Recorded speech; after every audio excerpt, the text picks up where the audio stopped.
Welcome to Xnet learning online classes. അപ്പം നമ്മൾ ഇന്നിവിടെ ഡിസ്കസ് ചെയ്യാൻ പോകുന്നത് ക്വസ്റ്റ്യൻ പേപ്പറിൻ്റെ ബാക്കി പോർഷൻസ് ആണ്. അപ്പം ഇതിനകത്ത് 40 തൊട്ടിട്ട് 43 ക്വസ്റ്റ്യൻ വരെയാണ് നമ്മൾ ഡിസ്കസ് ചെയ്യുന്നത്. അപ്പോൾ കഴിഞ്ഞ ക്ലാസ്സിൽ കഴിഞ്ഞ സെക്ഷനിൽ നമ്മൾ 33 തൊട്ടിട്ട് 39 വരെയുള്ള ക്വസ്റ്റ്യൻ ഡിസ്കസ് ചെയ്തായിരുന്നു. ഇനി അതിൻ്റെ കണ്ടിന്യൂഷനാണ്. അപ്പോൾ 40 മാർക്ക് വരുന്നത് 40-41 ആ ഒരു റേഞ്ച് 3 മാർക്കിൻ്റെ ക്വസ്റ്റ്യൻ തന്നെയാണ്. 3 മാർക്കിൻ്റെ ക്വസ്റ്റ്യൻ ആണ് കേട്ടോ ഇത് 40. അപ്പോൾ നമുക്ക് ക്വസ്റ്റ്യൻ നോക്കാം. Draw a circuit diagram to plot the characters of P N junction diode in a എന്ന് പറഞ്ഞാൽ അതിൻ്റെ ഫോർവേഡ് ബയാസ് കാണണം, reverse bias, and also draw the characters curve of each case. അപ്പോൾ ഇതിനകത്ത് നമ്മൾ എന്ത് പറയണം? 3 മാർക്ക് ചെയ്തുകൊണ്ട് circuit diagram of forward bias നമുക്കറിയാം, നമ്മൾ പഠിച്ചതാണ്. അപ്പോൾ അതിൻ്റെ കണക്ഷൻ ഒന്ന് നിങ്ങൾ നോക്കുക. അപ്പോൾ ഇതാണ് അതിൽ കാര്യങ്ങൾ. അതിൽ P side of the diode എന്തായാലും പോസിറ്റീവ് ടെർമിനൽ ഓഫ് ബാറ്ററി ആയിട്ട് കണക്ട് ചെയ്യും, എൻ സൈഡ് എന്തായിട്ടും നെഗറ്റീവ് ടെർമിനലായിട്ട് കണക്ട് ചെയ്യും. And variable resistor is used to change in applied voltage. And milliammeter എവിടെയാണ്? Current through the diode and voltmeter. അപ്പോൾ circuit diagram forward ബയാസിൽ നമ്മൾ P side, N side, variable resistor, milliammeter, voltmeter use ചെയ്യും. ഇനി circuit diagram reverse ബയാസിൽ നമ്മൾ P side diode negative terminal നേരെ opposite, അതുപോലെ എൻ സൈഡ് എന്ത് ചെയ്യും? Positive terminal. പിന്നെ വോൾട്ട്മീറ്ററിൻ്റെയും അതുപോലെ മില്ലി അമ്മീറ്ററിൻ്റെയും സെയിം അതുപോലെ നമ്മൾ മറ്റേതിൽ കണക്ട് ചെയ്ത പോലെ തന്നെയായിരിക്കും ഇതിനകത്തും വരും കേട്ടോ, സെയിം അറേഞ്ച്മെൻറ്റ്. ഇനി ക്യാരക്ടേഴ്സ് ഓഫ് കർവ് നമ്മൾ VI കർവ് ഒക്കെ പഠിച്ചിട്ടുണ്ട്. ഇങ്ങനെ വരും, ഇങ്ങനെ വന്നിട്ട് ഒരു പോയിന്റിൽ എന്ത് ചെയ്യും? നീ വോൾട്ടേജ് ഒക്കെ കിട്ടുമെന്ന് പറഞ്ഞിട്ട് നമ്മൾ ഗ്രാഫ് വരച്ചല്ലായിരുന്നു? Threshold, sharp, upside price ഒക്കെ കിട്ടുന്ന ഒരു പോർഷനാണിത്. നിങ്ങളൊന്ന് നോക്കുക. അപ്പോൾ ഇതാണ് ക്യാരക്ടേഴ്സ് കർവിൽ വരുന്നത്. VI കർവും അതുപോലെ ഫോർവേഡ് ബയാസ് ക്യാരക്ടേഴ്സ് ഉണ്ട്, റിവേഴ്സ് ബയാസ് ക്യാരക്ടേഴ്സ് ഉണ്ട്. നോക്കാം കേട്ടോ. ഓക്കെ, അപ്പോൾ അതാണ് 40ാമത്തെ ക്വസ്റ്റ്യൻ വരുന്നത്. ഇനി 41 നമുക്ക് നോക്കാം. 41 എന്ന് പറഞ്ഞ ഒരു പ്രോബ്ലം ആണ്. And water flows through a horizontal pipe of non uniform cross section. അപ്പോൾ ഒരു നോൺ യൂണിഫോം ക്രോസ് സെക്ഷനുള്ള ഒരു ഹൊറിസോണ്ടൽ പൈപ്പിനകത്ത് കൂടെ വാട്ടർ ഫ്ലോ ചെയ്യാണ്. And if the pressure at a point where the velocity is 0.2 meter per second is 20 mm of mercury, and what is the pressure at the point where the velocity is 1.5 meter per second? Okay, അപ്പോൾ ഇവിടെ നമ്മളൊക്കെ അറിയാം water flow in horizontal pipe. ആ ഒരു concept വരുന്നത് Bernoulli's equation, Bernoulli's തിയറത്തിലാണ് നമ്മൾ discuss ചെയ്യുന്നത്.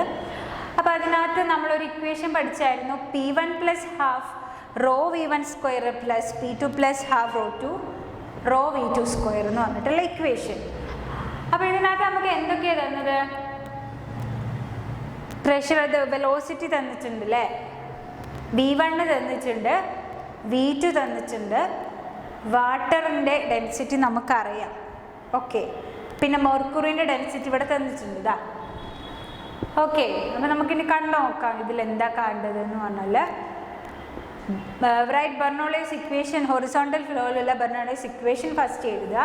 നമ്മൾ എഴുതി കഴിഞ്ഞ് ഇക്വേഷൻ എന്തായിരുന്നു? P1 + ½ ρV1² + P2 + ½ ρV2² ആണ്. അപ്പോൾ ഇതിനകത്ത് നിന്ന് P1 നമ്മൾ കൊണ്ടുവന്നാൽ P1 P2 ആണ് നമുക്ക് കിട്ടേണ്ടത്. അപ്പോൾ P2 = എന്ത് കിട്ടും? P1 + ½ കോമൺ ആയിട്ട് ½ റോ രണ്ടിലും ഉണ്ട് അല്ലേ, ½ റോ ഉണ്ട്, രണ്ടിലും കോമൺ ആയതുകൊണ്ട് ഞാൻ രണ്ടിനും പുറത്തേക്ക് എടുത്തു. അപ്പോൾ P2 = P1 + ½ റോ രണ്ടിലുള്ളതുകൊണ്ട് കോമൺ ആയിട്ട് പുറത്തേക്ക് എടുത്തു, ഇൻറ്റു എന്താണ്? V1² - V2². ഓക്കെ, അപ്പോൾ P2 നമുക്ക് കിട്ടി. ഇനി നമുക്ക് തന്ന കാര്യങ്ങൾ നമ്മൾ ഓരോന്ന് എടുത്ത് എഴുതുവാണ്. P1 തന്നിട്ടുണ്ട് പ്രഷർ. ഫസ്റ്റിന് എന്തായിരുന്നു? മെർക്കുറിയാണ്. മെർക്കുറിയുടെ പ്രഷർ തന്നിട്ടുണ്ട്. എത്രയാ? 20 mm ആണ്, മില്ലിമീറ്റർ ആണ്. അതുപോലെ V1 തന്നിട്ടുണ്ട്, V2 തന്നിട്ടുണ്ട്. V1 എന്താണ്? 0.2 meter per second and V2 0.2 meter per second. അതുപോലെ 1.5 meter per second. ഇനി റോ ഓഫ് വാട്ടറിൻ്റെ ഡെൻസിറ്റി നമുക്കറിയാം എത്രയാണ്? 1000 kg/m3 ആണ്. ഇനി നമ്മൾ പ്രഷർ തന്നിട്ടുണ്ട്, ഏതിൻ്റെ? മെർക്കുറിയുടെ പ്രഷറാണ് തന്നത് അല്ലേ. പക്ഷേ ഇവിടെ നമ്മൾ ഡെൻസിറ്റി ഓഫ് മെർക്കുറി നമുക്കറിയാം. ഡെൻസിറ്റി ഓഫ് മെർക്കുറി നമ്മൾ നോക്കുന്നുണ്ട്. ഡെൻസിറ്റി ഓഫ് മെർക്കുറി വരുന്നത് 13.6 × 10⁻³ kg/m³. ഓക്കെ, അപ്പം ജി നമുക്കറിയാം 9.8. അപ്പം നമുക്ക് ബെർണോളിയസ് തിയറും ഇക്വേഷനായിട്ട് ബന്ധപ്പെട്ട ഒരു പ്രോബ്ലം ആണത്. ആദ്യം നമ്മൾ തന്ന കാര്യങ്ങൾ എടുത്ത് എഴുതുക, എന്നിട്ട് ഇത്രയും കാര്യങ്ങളാണ് നമ്മൾ എടുത്ത് എഴുതി ഇത് കണക്ട് ചെയ്ത് ഈ ഒരു ഇക്വേഷൻസ് വെച്ചിട്ട്, അല്ലെങ്കിൽ ഈ ഒരു നമ്മൾ എടുത്ത് എഴുതിക്കുന്ന സാധനം വെച്ച് നമുക്ക് ഇക്വേഷൻ നമ്മൾ പഠിച്ചിട്ടുണ്ടോ നോക്കുക. അപ്പോൾ ഇക്വേഷൻ എന്താ? P1 pressure P1 = H ρg എന്ന് പറഞ്ഞിട്ടുള്ളൊരു ഇക്വേഷൻ നമ്മൾ പഠിച്ചിട്ടുണ്ട്. H ρg P1 എന്ന് പറയുമ്പോൾ പ്രഷർ. P1 നമുക്ക് കാണണം. P1 കാണുവാണ്. P1 H എന്ന് പറഞ്ഞാൽ എന്താണ്? .020 മീറ്റർ ആണ് കേട്ടോ. ഇത് പഠിച്ചു വെക്കുക. H ആൻഡ് ρ = എന്താ വരുന്നത്?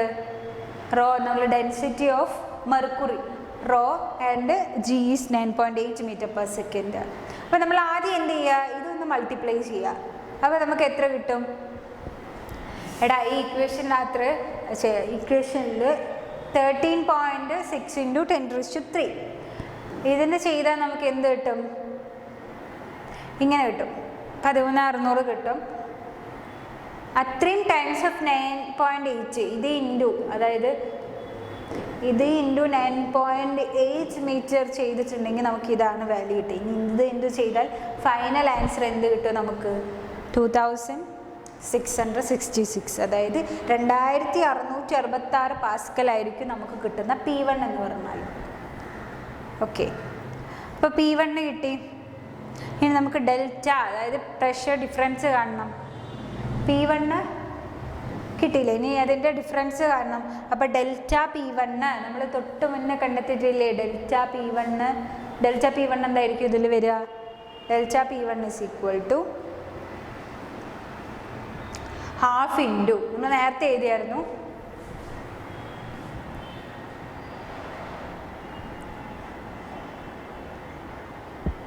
നമ്മൾ നേരത്തെ എഴുതിയിട്ടില്ലായിരുന്നു. അതായത് P2 = P1 ½ into rho into ഈ ടേം.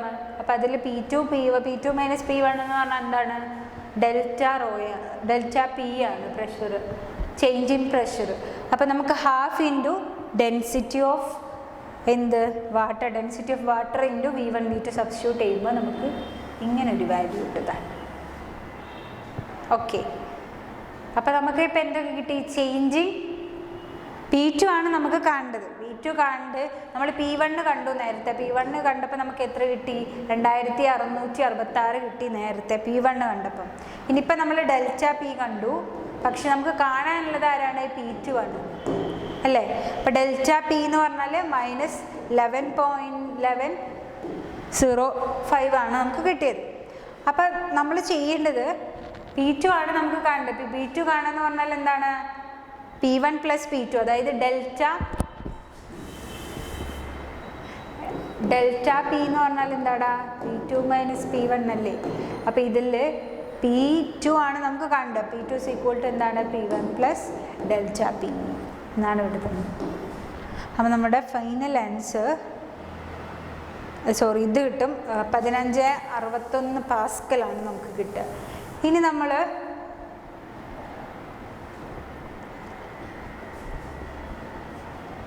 അതിനെ എന്തിലേക്ക് മാറ്റണം? മെർക്കുറി ഓഫ് MM മാറ്റണം, മില്ലിമീറ്റർ. അപ്പം നമുക്കറിയാം 1 mm ഓഫ് മെർക്കുറി എന്ന് പറഞ്ഞാൽ ഇത്രയും പാസ്കലാണ്. അപ്പം അതിന് ഇത്രയും പാസ്കൽ വരും. അപ്പോൾ നമുക്ക് കിട്ടിയ വാല്യൂവിന് എന്ത് ചെയ്യുക? ഇതുകൊണ്ട് ഡിവൈഡ് ചെയ്താൽ ഏകദേശം അപ്രോക്സിമേറ്റ് 11.7 mmHg കിട്ടും. ഇതാണ് ഇതിൻ്റെ ഫൈനൽ ആൻസർ. ഇതാണ് pressure at the point where the velocity is 1.5 metre approximately വരുന്നു. ക്ലിയർ ആണല്ലോ? 41ാമത്തെ ക്വസ്റ്റ്യൻ കേട്ടോ. ഓക്കെ, ബെർണോളിസ് ഇക്വേഷൻ വെച്ചിട്ട് ചെയ്യാനുള്ളത് ഒന്ന് നോക്കുക കേട്ടോ. എന്നിട്ട് എന്തെങ്കിലും ഡൗട്ട് ഉണ്ടെങ്കിൽ നിങ്ങൾ ചോദിക്കുക. ഇനി 41ാമത്തെ ക്വസ്റ്റ്യന്, calculate the approximate rise of a liquid density 1000 kilogram per meter cube in a capillarity tube of a length 0.05 meter and radius 0.2 into 10⁻⁻4 meter തന്നിട്ടുണ്ട്. അപ്പോൾ അതിൻ്റെ ആ ഒരു ഗിവൺ ലിക്വിഡിൻ്റെ സർഫസ് ടെൻഷൻ നമുക്ക് തന്നിട്ടുണ്ട്, ജിയും തന്നിട്ടുണ്ട്. അപ്പോൾ ഇതൊക്കെ കണക്ട് ചെയ്തിട്ട് നമുക്ക് എഴുതാൻ പറ്റുന്ന ഒരു ഇക്വേഷനാണ്. നമ്മൾ ഇമ്പോർട്ടൻ്റ് ആണ് കേട്ടോ കാപ്പിലാരിറ്റി. നമ്മൾ ഫ്ലൂയിഡ് ചാപ്റ്ററിൽ പഠിക്കുന്നില്ലേ, അപ്പോൾ അതിനകത്ത് പഠിക്കുന്ന ഒരു പോർഷനാണ് കാപ്പിലാരിറ്റി റൈസ്. കാപ്പിലാരിറ്റി റൈസിൽ ഇങ്ങനെ ഒരു ഇക്വേഷൻ പഠിക്കുന്നുണ്ട്, H=2T cos θ divided by ρgr എന്ന് പറഞ്ഞാൽ എന്താണ്? H=2T cos θ divided by ρgr എന്ന് പറഞ്ഞിട്ടുള്ള ഇക്വേഷൻ. ക്ലിയർ ആണല്ലോ? ഇതാണ് നമ്മൾ യൂസ് ചെയ്യേണ്ട ഇക്വേഷൻ. അപ്പം നമുക്ക് ഓരോന്ന് കാര്യങ്ങൾ നമ്മൾ തന്നിട്ടുണ്ട്. അപ്പോൾ ഇതാ എടുത്ത് എഴുതുമായിരുന്നു. അപ്പം ഇക്വേഷൻ എന്തായിരുന്നു? ഇങ്ങനെയല്ലേ,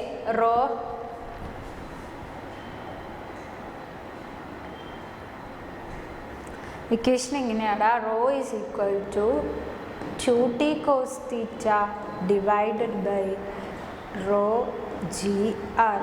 ഇങ്ങനെയല്ലേ ഇക്വേഷൻ അല്ലേ? അപ്പോൾ നമുക്ക് ഓരോ കാര്യങ്ങൾ തന്ന കാര്യങ്ങൾ നമ്മൾ എടുത്ത് എഴുതാം. ഡെൻസിറ്റി തന്നിട്ടുണ്ട്, ഡെൻസിറ്റി ഓഫ് വാട്ടർ തന്നിട്ടുണ്ട്, 1000 തന്നിട്ടുണ്ട്, റേഡിയസ് നമുക്ക് തന്നിട്ടുണ്ട്,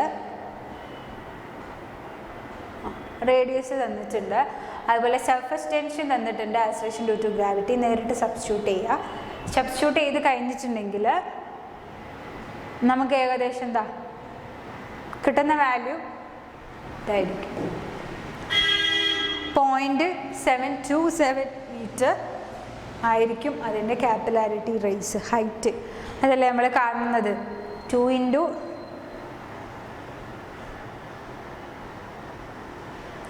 ഓക്കെ. അപ്പം അതായിരിക്കും അതിൻ്റെ കാപ്പിലാരിറ്റി റൈസ് കാണാനുള്ള ഇക്വേഷൻ. ക്ലിയർ ആണല്ലോ? ഫൈനൽ ആൻസർ ഇതായിരിക്കും കേട്ടോ.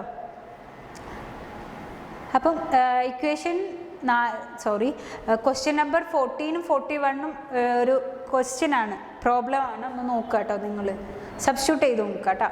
ഇനി 42ാമത്തെ ക്വസ്റ്റ്യൻ വരുന്നത്, define the terms work, energy, power. പഠിച്ചതല്ലേ, വർക്ക്, എനർജി, പവർ റിലേറ്റഡ് ആണ്. And give their SI unit and give 2 event in which force act on a body and the body moves but no mechanical work is done. അപ്പോൾ നമ്മളോട് പറഞ്ഞിരിക്കുന്ന work, energy, power ഇതിൻ്റെ ഓരോ ഡെഫിനിഷനും SI യൂണിറ്റും ആദ്യം എഴുതാനാണ് പറഞ്ഞത്. ഓക്കെ. ഇനി 41 to 43 വരെ വരുന്ന ഒരു 5 മാർക്കിൻ്റെ ക്വസ്റ്റ്യൻ ആണ്. അപ്പോൾ അതാണ് ഇത്രയും ലെങ്ത് ക്വസ്റ്റ്യൻ കേട്ടോ. അപ്പോൾ ഇത് 5 മാർക്കിൻ്റെ ക്വസ്റ്റ്യൻ ആണ്. അപ്പോൾ നമ്മളോട് എന്തൊക്കെയാണ് പറഞ്ഞത്? വർക്കിൻ്റെ, എനർജിയുടെ, പവറിൻ്റെ എന്താണെന്ന് എഴുതണം, SI യൂണിറ്റ് എഴുതണം. പക്ഷെ നമുക്ക് വർക്ക് എന്താ നോക്കാം. അപ്പോൾ വർക്ക് എന്ന് പറഞ്ഞാൽ എന്താ? Work is had to be done when a force applied on a body causes displacement in the direction of the force. അതായത് വർക്ക് എന്ന് പറഞ്ഞിട്ടുണ്ടെങ്കിൽ എന്താണ്? നമ്മളൊരു ഫോഴ്സ്, അതായത് നമ്മളൊരു ബോഡിയിലോട്ട് ഫോഴ്സ് അപ്ലൈ ചെയ്യുമ്പോൾ അതിനകത്ത് എന്തുണ്ടാവും? അതിൻ്റെ ഫോഴ്സ് കാരണം, ആ ഒരു ഫോഴ്സിൻ്റെ ഡയറക്ഷൻ കാരണം ഒരു ഡിസ്പ്ലേസ്മെൻറ്റ് ഉണ്ടാവും. അതിന് നമ്മൾ അത് ചെയ്യാൻ നമുക്ക് എന്ത് വേണം? വർക്ക് വേണം. And it is work is calculated as A product of force and displacement. അപ്പോൾ നമുക്ക് വർക്ക് കാണാനുള്ള ഫോർമുലയാണ് W=F.S. അപ്പോൾ ഡോട്ട് പ്രൊഡക്റ്റ് വന്നാൽ നമുക്കറിയാം, ഡോട്ട് പ്രൊഡക്റ്റ് വന്നാൽ നമ്മൾ എന്ത് യൂസ് ചെയ്യണം? അവിടെ കോസ് θ യൂസ് ചെയ്യണം. ഓർമ്മയില്ലേ? ഡോട്ട് പ്രൊഡക്റ്റ്, ക്രോസ് പ്രൊഡക്റ്റ് വന്നാൽ സൈൻ θ, ഡോട്ട് പ്രൊഡക്റ്റ് വരുമ്പോൾ കോസ് θ. അപ്പോൾ നമ്മുടെ ഇക്വേഷൻ W=F.S cos θ. ഇനി അതിൻ്റെ SI യൂണിറ്റ് ആണ് ജൂൾ എന്ന് പറഞ്ഞാൽ കേട്ടോ. ഇനി അടുത്ത് എനർജി. എനർജി എന്ന് പറഞ്ഞാൽ energy is defined as a capacity or ability to do work. അതായത് വർക്ക് ചെയ്യാനുള്ള കപ്പാസിറ്റിയും എബിലിറ്റിനെയാണ് നമ്മൾ എനർജി എന്ന് പറയാം. And it is a scalar quantity. അതൊരു സ്കാലാർ ക്വാണ്ടിറ്റിയാണ്. SI യൂണിറ്റ് വരുന്നത് ജൂളാണ് കേട്ടോ. ആൻഡ് ദ പവർ, പവർ എന്ന് പറഞ്ഞാൽ it's a rate at which, അതായത് വർക്കിൻ്റെ റേറ്റിനെയാണ് നമ്മൾ പവർ എന്ന് പറയുക. And it is measured how fast work is complete. അതായത് എങ്ങനെയാണോ എത്ര ഫാസ്റ്റിലാണോ വർക്ക് കംപ്ലീറ്റ് ചെയ്യുന്നതിനനുസരിച്ചായിരിക്കും നമ്മൾ പവർ മെഷർ ചെയ്യും. അപ്പോൾ ഫോർമുല വരുന്നത് power is equal to work divided by time. അതിൻ്റെ യൂണിറ്റാണ് വാട്ട്. ക്ലിയർ ആണല്ലോ? വർക്കിൻ്റെ definition formula S I unit, എനർജിയുടെ ഡെഫിനിഷൻ എസ് ഐ യൂണിറ്റ്, പവറിൻ്റെ ഡെഫിനിഷൻ എസ് ഐ യൂണിറ്റ്. ഇനി നമ്മളോട് അതിനകത്ത് ഒരു ക്വസ്റ്റ്യൻ ചോദിച്ചായിരുന്നു. ഇത് കഴിഞ്ഞു. ഇനി give 2 events in which force act on the body and the body moves but no mechanical work is done എന്ന് പറഞ്ഞിട്ടൊരു ക്വസ്റ്റ്യൻ. അപ്പം 2 event were force and the motion according but no work is done എന്ന് പറഞ്ഞിട്ടുള്ളൊരു 2 ഇവൻറ്റുകൾ എഴുതാനാണ് നമ്മളോട് പറഞ്ഞേക്കുന്നത്. അപ്പോൾ അതിൽ അക്കോർഡിംഗ് ടു ദ ഫോർമുല, വർക്കിൻ്റെ formula F is equal to F cos തീറ്റയാണ്. അപ്പോൾ വർക്ക് ഈ 0 ആണ്.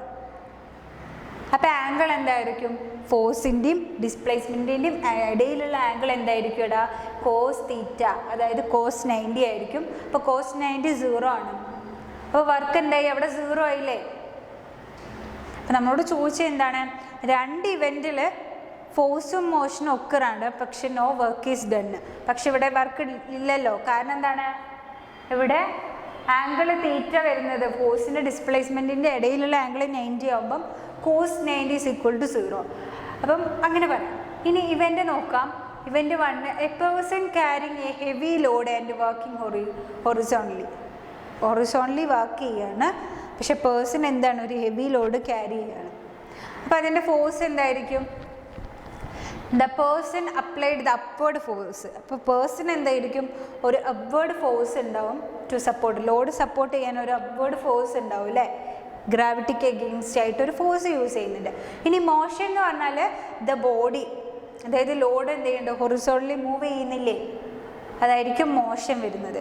അപ്പോൾ അവിടെ എന്താണ്? Why no work is done? Work എന്താണ്? അവിടെ ഡൺ അല്ല, വർക്കില്ല. കാരണം അപ്ലൈഡ് ഫോഴ്സ് വെർട്ടിക്കലാണ്, ഡിസ്പ്ലേസ്മെൻറ്റ് ഹൊറിസോണ്ടലാണ്. അപ്ലൈ ചെയ്യുന്ന ഫോഴ്സ് വെർട്ടിക്കലും ഡിസ്പ്ലേസ്മെൻറ്റ് ഹൊറിസോണ്ടലി ആണ്. അപ്പോൾ എന്താണ്? 90 ഡിഗ്രി ആണ് വരിക, പെർപെൻഡിക്കുലർ ആണ്. അപ്പോൾ 90 ഡിഗ്രി ആകുമ്പോൾ അവിടെ എന്തില്ല? വർക്കില്ല, വർക്ക് ഈസ് നോട്ട് ഡൺ. അപ്പം therefore the work done by the person in carrying the load horizontally 0 ആയിരിക്കും. അപ്പം work done against friction and the work is done specially against gravity 0. അത് ഒന്നാമത്തെ ഇവൻറ്റ്. നമ്മളോട് ചോദിച്ചത് എന്താ? ഇവൻറ്റുകൾ എഴുതാനല്ലേ? അതായത് give 2 event in which force act on a body, അതായത് ബോഡിയിലോട്ട് force act ചെയ്യുന്ന 2 ഇവൻറ്റ് എഴുതാൻ. കൂടെ എന്താണ്? ദ ബോഡി മൂവ്സ് ചെയ്യുന്നുണ്ട്, ഫോഴ്സ് ആക്ട് ചെയ്യുന്നുണ്ട്, ബോഡി മൂവ് ചെയ്യുന്നുണ്ട്, പക്ഷെ എന്ത് ചെയ്യില്ല? അതിനകത്ത് വർക്ക് യൂസ് ചെയ്യുന്നില്ല, നമ്മൾ പ്രൂവ് ചെയ്യണം. അങ്ങനത്തെ 2 ഇവൻറ്റുകൾ എഴുതാനാണ് നമ്മളോട് പറഞ്ഞത്. ഒന്ന് നമ്മൾ എഴുതി എന്താണ്? പേഴ്സൺ ഒരു ഹെവി ലോഡ് ക്യാരി ചെയ്തിട്ട് ബാക്കി ഹൊറിസോണലി പോവുകയാണ്. അങ്ങനെ ഹൊറിസോണലി പോകുമ്പം പേഴ്സൺ എന്താ ചെയ്യേണ്ടത്? ഒരു അപ്വേർഡ് ഫോഴ്സ്, ആ ലോഡ് സപ്പോർട്ട് ചെയ്യാൻ ഒരു അപ്വേർഡ് ഫോഴ്സ് യൂസ് ചെയ്യുന്നുണ്ട് അഗെയിൻസ്റ്റ് ഗ്രാവിറ്റി. മോഷനുണ്ട്, അതുപോലെ മോസ് ഹൊറിസോണലി മൂവ് ചെയ്യുന്നില്ലേ? അപ്പോൾ ഇവിടെ മോഷനുണ്ട്. അപ്പോൾ ഇവിടെ നമ്മൾ യൂസ് ചെയ്യുന്ന ഫോഴ്സ് എന്താണ്? വെർട്ടിക്കലി ആണ്.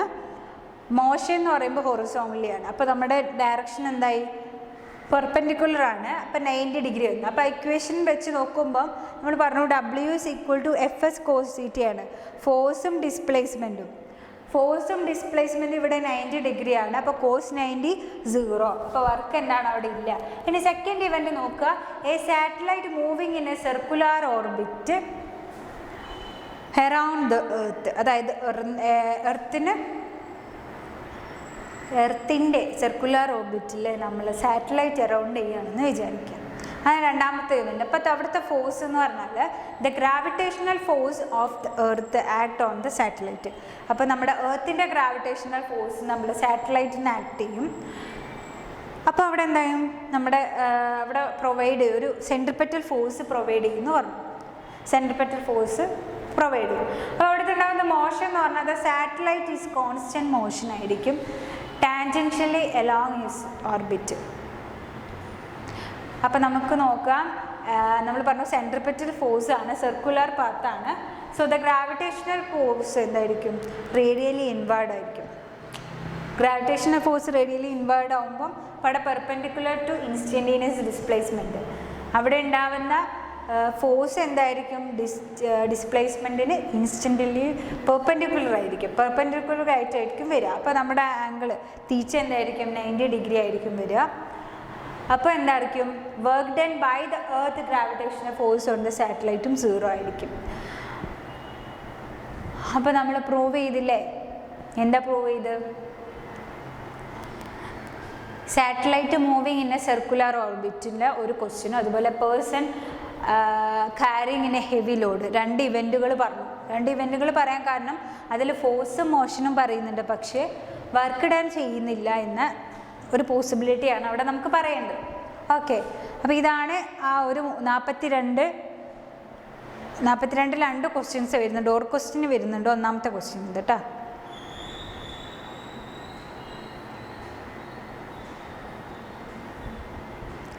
ഇനി അടുത്ത ക്വസ്റ്റ്യൻ നമുക്ക് നോക്കാം. ആ 42 തന്നെ ഒരു ഓർ ക്വസ്റ്റ്യനും കൂടെ ഉണ്ട്, നോക്കാം കേട്ടോ. ഓർ ക്വസ്റ്റ്യൻ എന്ന് പറഞ്ഞാൽ give an example for variable force and derive the expression of work done under such force.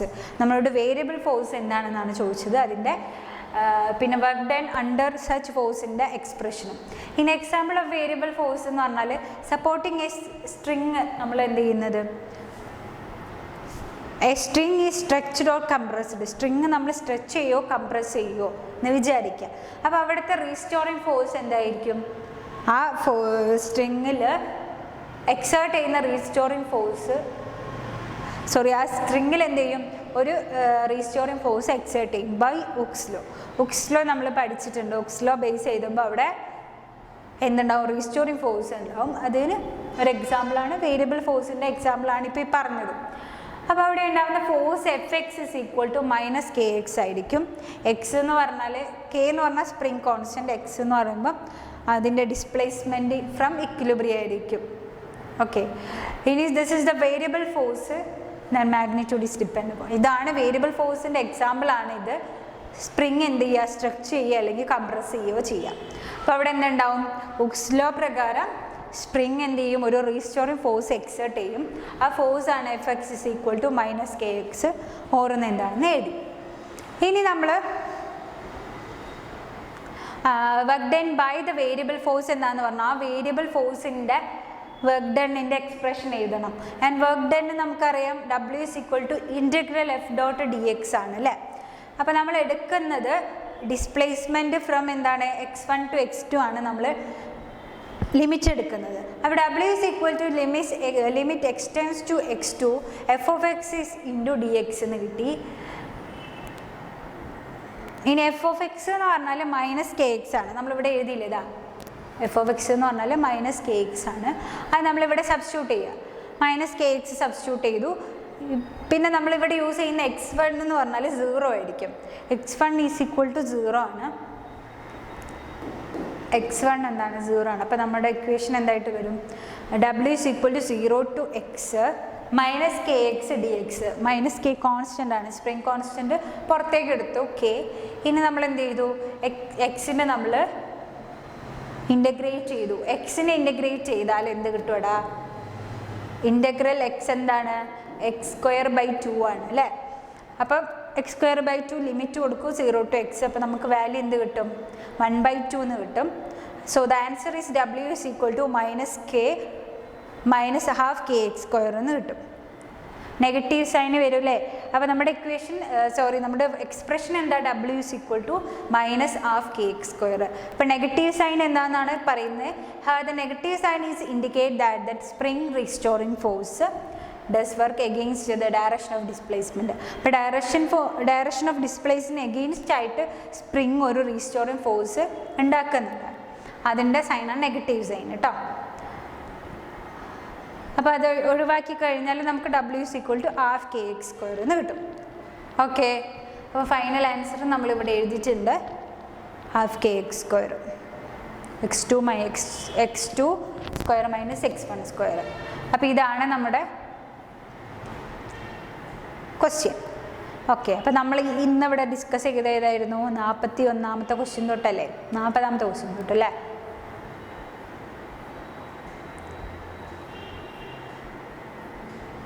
40ാമത്തെ question എന്തായിരുന്നു? നമ്മുടെ PN ജംഗ്ഷൻ ഡയോഡിൻ്റെ ഫോർവേഡ് ബയാസും റിവേഴ്സ് ബയാസും അതിൻ്റെ ക്യാരക്ടേഴ്സ് പറഞ്ഞു, ഗ്രാഫ് വരയ്ക്കാൻ പറഞ്ഞു അല്ലേ. പിന്നെ ബെർണോളിയസ് ഇക്വേഷൻ വെച്ചിട്ടൊരു പ്രോബ്ലം വന്നു, നോക്കുക.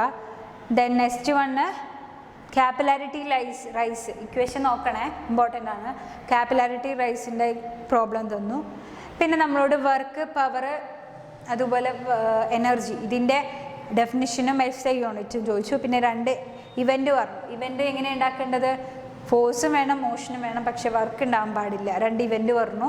പിന്നെ അതിനകത്ത് തന്നെ ക്വസ്റ്റ്യൻ ആണ്, എന്താണ് എക്സാമ്പിൾ ഓഫ് വേരിയബിൾ ഫോഴ്സും അതിൻ്റെ വർക്ക് ഡണിലെ എക്സ്പ്രഷനും പറഞ്ഞു. ഇത്രയാണ് ഈ ക്ലാസ്സിൽ നമ്മൾ ഡിസ്കസ് ചെയ്യുന്നത് കേട്ടോ. ഇപ്പോൾ 40 തൊട്ടിട്ട് 42 ക്വസ്റ്റ്യൻ വരെയാണ് ഡിസ്കസ് ചെയ്തത്. എനിക്ക് തോന്നുന്നു 3 മാർക്കിൻ്റെ ക്വസ്റ്റ്യനാണ് വരുന്നത് കേട്ടോ. ഓക്കെ, അപ്പം ഈ കുറച്ച് പ്രോബ്ലം പാർട്ടാണ് ഇവിടുന്ന് തുടങ്ങുന്നത്. 40 to 42 വരെ അല്ലേ പ്രോബ്ലം ഉണ്ട്. അതിൻ്റെ ഇടയിൽ ക്വസ്റ്റ്യൻ വരുന്നുണ്ട്, നിങ്ങൾ നോക്കുക. നോക്കിയിട്ട് എന്തെങ്കിലും ഡൗട്ട് ഉണ്ടെങ്കിൽ ചോദിക്കുക കേട്ടോ. അപ്പം താങ്ക് യു. അപ്പം ഇനി നമുക്ക് അടുത്ത സെക്ഷൻ ഒരു സെക്ഷനും കൂടെ ഉണ്ട്, ലാസ്റ്റ് ഫൈനൽ പാർട്ട്. അത് നമുക്ക് അടുത്ത ക്ലാസ്സിൽ ഡിസ്കസ് ചെയ്യാം. താങ്ക് യു കേട്ടോ.